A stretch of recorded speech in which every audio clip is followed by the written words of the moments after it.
시청자 여러분, 안녕하십니까? 수협방송 이의인입니다. 11월 14일 FBS 뉴스 시작합니다. 수협은 공적자금 상환 이후 신성장 동력 창출과 수익성 제고를 기본 방향으로 설정하고 어업인과 회원조합 지원에 집중하기로 했습니다. 수협은 지난 8일 전국 수협조합장들이 참석한 가운데 예산 설명회를 개최하고 내년도 사업 규모를 올해보다 3.8% 증가한 9조 7,024억 원으로 늘려 잡았습니다. 임준택 수협중앙회장은 이날 예산 설명회에서 수협이 공적자금 상환 이후 힘차게 도약할 수 있는 발판을 만들어 내년엔 더욱 높이 성장해 나갈 수 있도록 최선을 다하겠다고 강조했습니다. 특히 어업인과 회원조합 지원을 강화하기 위해 올해 지원 예산 2,583억 원 대비 187억 원 증가한 2,770억 원을 책정하고 협동조합 정책성 확립에 최선을 다할 방침입니다. 이날 수협은 내년 당기순이익을 올 연말 추정치보다 113억 원 증가한 301억 원을 시현하겠다는 목표도 세웠습니다. 이제 사업 부문별로 살펴보겠습니다. 먼저 지도사업입니다.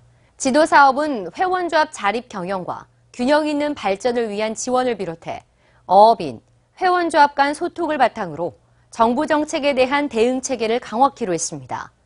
이를 위해 올해 1,427억 원에서 246억 원 증가한 1,673억 원으로 책정했습니다.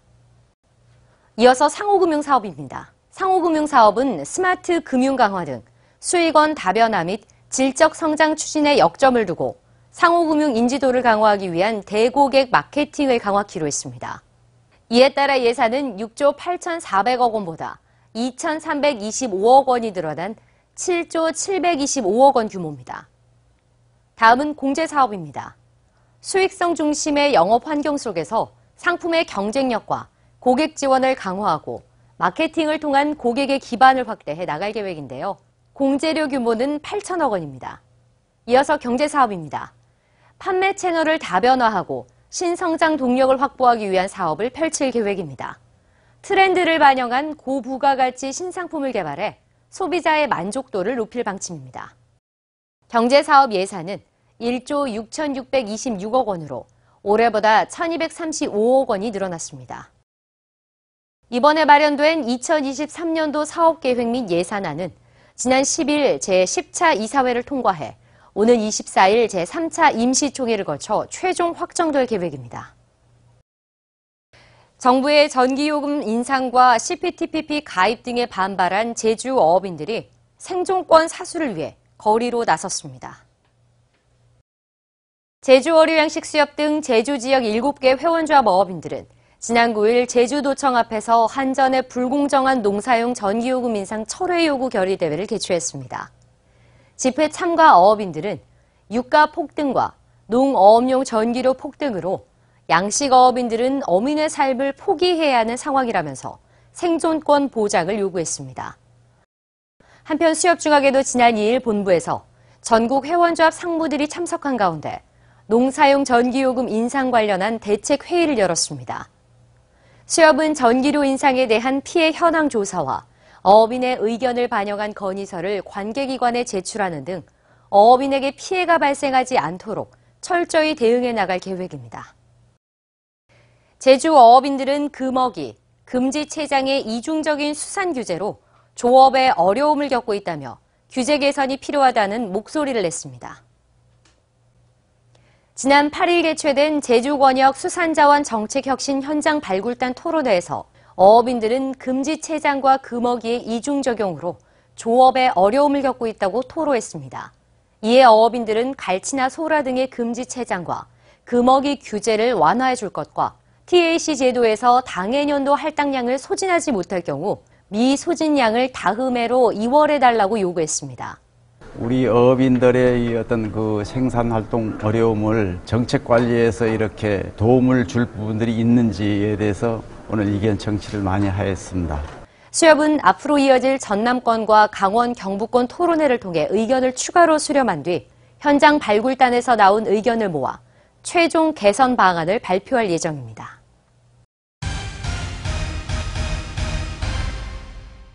한국수산산업총연합회와 소속 22개 수산단체는 한중어업공동위원회 개최에 앞서 성명서를 내고 금어기와 금지 제장 등 어업 규제를 준수하며 가꾼 수산자원을 중국 어선의 싹쓸이 조업으로 강탈당하고 있다며 한중 어업 협상 시 입어 척수와 어획량을 현실에 맞게 조정해달라고 촉구했습니다. 수협이 지난 9일 회원조합 신용 상무를 대상으로 간담회를 개최하고 내년도 상호금융 사업 추진 방향과 중점 추진 전략을 발표했습니다. 또 대출 심사와 사후 관리 강화 등 주요 현안을 주제로 논의했습니다. 강진군 수협이 창립 100주년 역사를 기념하기 위한 기념식과 강진군 수산대전 특별전을 지난 11일 강진 종합운동장에서 개최했습니다. 강진군 수협은 지역 어업인과 함께 더 크고 높이 성장하는 조합이 되기 위해 도약하겠다고 밝혔습니다. 지난 8일 포항수협은 어업인 복지 증진을 위한 기부금 1,000만 원을 수협재단에 전달했습니다.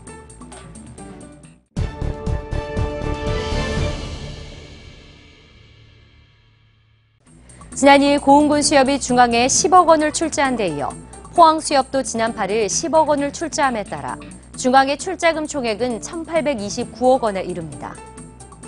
지난 4일 멸치 권영망 수협이 고차 가공 수산물 식품 기업인 웰피씨와 공동협력 업무 협약을 체결하고 제품 개발 및 마케팅 활동을 함께 펼치기로 했습니다.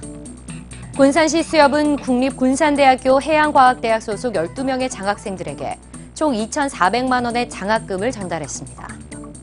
강진수협이 지난 10일 고객을 위한 차별화된 금융서비스와 경쟁력 향상을 위해 천안지점을 이전하고 개점식을 개최했습니다.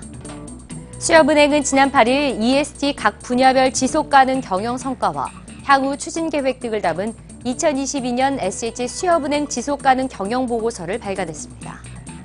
해양환경관리법 시행령 일부 개정안이 지난 8일 국무회의에서 의결돼 해상풍력발전 사업과 바다골재 채취 사업에 대한 해역 이용 영향평가 등이 해양수산부로 일원화됩니다.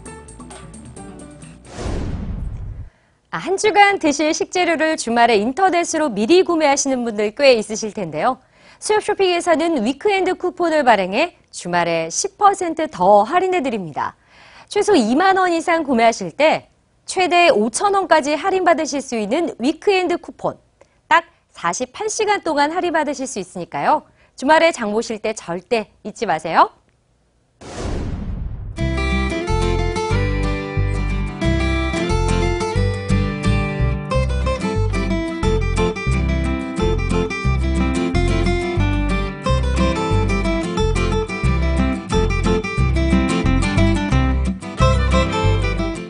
이상으로 FBS 뉴스를 마칩니다. 시청해주신 여러분 고맙습니다.